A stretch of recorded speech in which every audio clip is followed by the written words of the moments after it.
Hello and welcome to the Changemakers series in partnership with Euronews. I'm Annabelle Murphy, and over this series I'll be speaking to some incredibly accomplished women who are reshaping and rethinking their industries. Today I'm joined by Jeanne DiMaira, who is the Managing Director, Paris Worldwide Hub of Mediacom.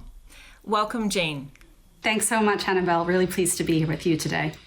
You have an incredible amount of experience in the retail space. This period has been such a difficult time for companies in this industry. What sorts of things have you seen over the past year? You're right. The retail industry has taken just a huge hit through the COVID crisis. Non-essential retail being largely closed across many markets across the world. And even for essential retail, challenges around government rules and regulations, crowd management, and anxiety among clients has meant that across the retail spectrum, companies have been pushed to rethink how to connect to their audiences and meet those needs.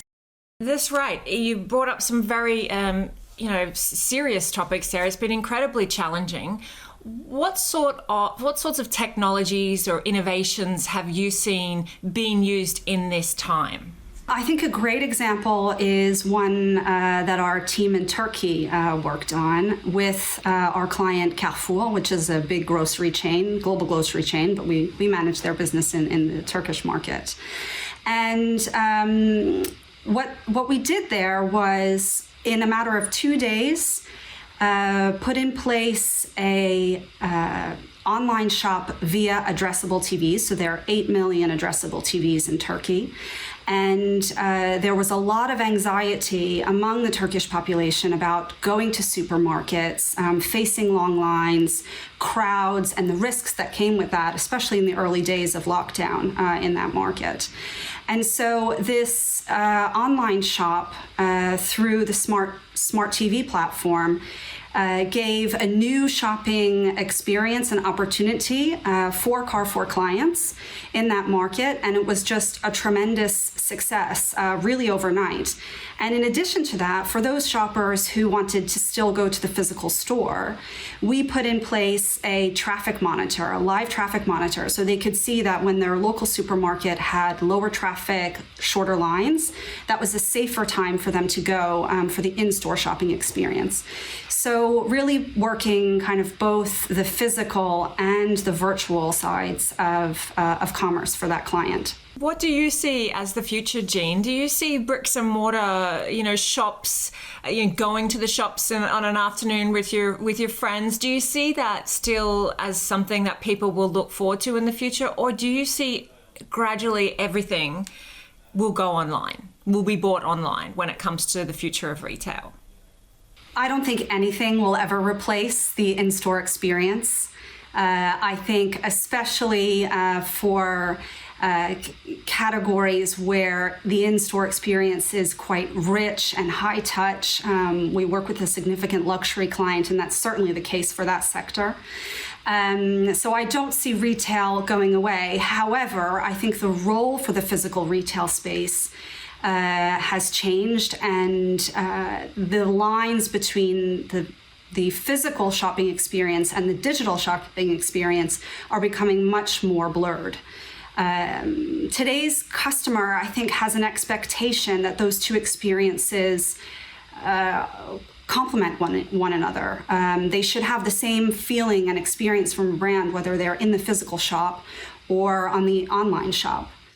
Can you talk me through an example of how a company, a successful company, an innovative company is using both bricks and mortar as well as digital technologies to revolutionize and change the retail experience for consumers? There's a brand that we work with, Similac, a baby formula brand. We work with them in our Israeli office. And there was a lot of anxiety this past year among expecting moms who were, of course, restricted to the same lockdown rules as, but even to a greater degree, they really were being told to kind of stay in isolation to protect the health of their baby. And with Similac, we worked with a technology company that was originally designed for long-distance relationships. And the technology they had developed was a pair of matching bracelets that allowed the sensation of touch to be transmitted from one bracelet to the other.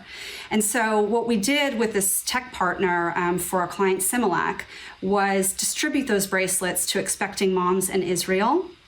They could share the pair bracelet with their mom, with their best friend, with someone else, who was supporting them through their pregnancy, to still maintain a degree of kind of human touch, even when they couldn't really get together with anyone or go outside their homes. And I think that that's really a brilliant example of understanding the human need and where technology can play a role, not just for kind of innovation's sake, but really from a human understanding of the human experience. What sort of skills, cross-cultural skills, do you think the future workforce needs? I think number one is curiosity. It hands down, if you go into any situation, whether that's working virtually across markets or actually moving to a different place in the world, you have to begin with an open-mindedness and curiosity. And that curiosity allows you to begin to see things that perhaps at first glance aren't so obvious. And the world has gotten smaller. We've all, in a very short amount of time, completely changed our way of communicating with teams across markets. And it's those connections and the kind of interest and in learning about others' context, their life context and their work context, that also puts us in a much better position to give advice to our clients about how to adapt those messages and communications to that culture and to the context that goes along with it. Jeanne DiMaira, Managing Director of Paris Worldwide Hub MediaCom, thank you very much for your time. Thank you, Annabelle. It's been a real pleasure.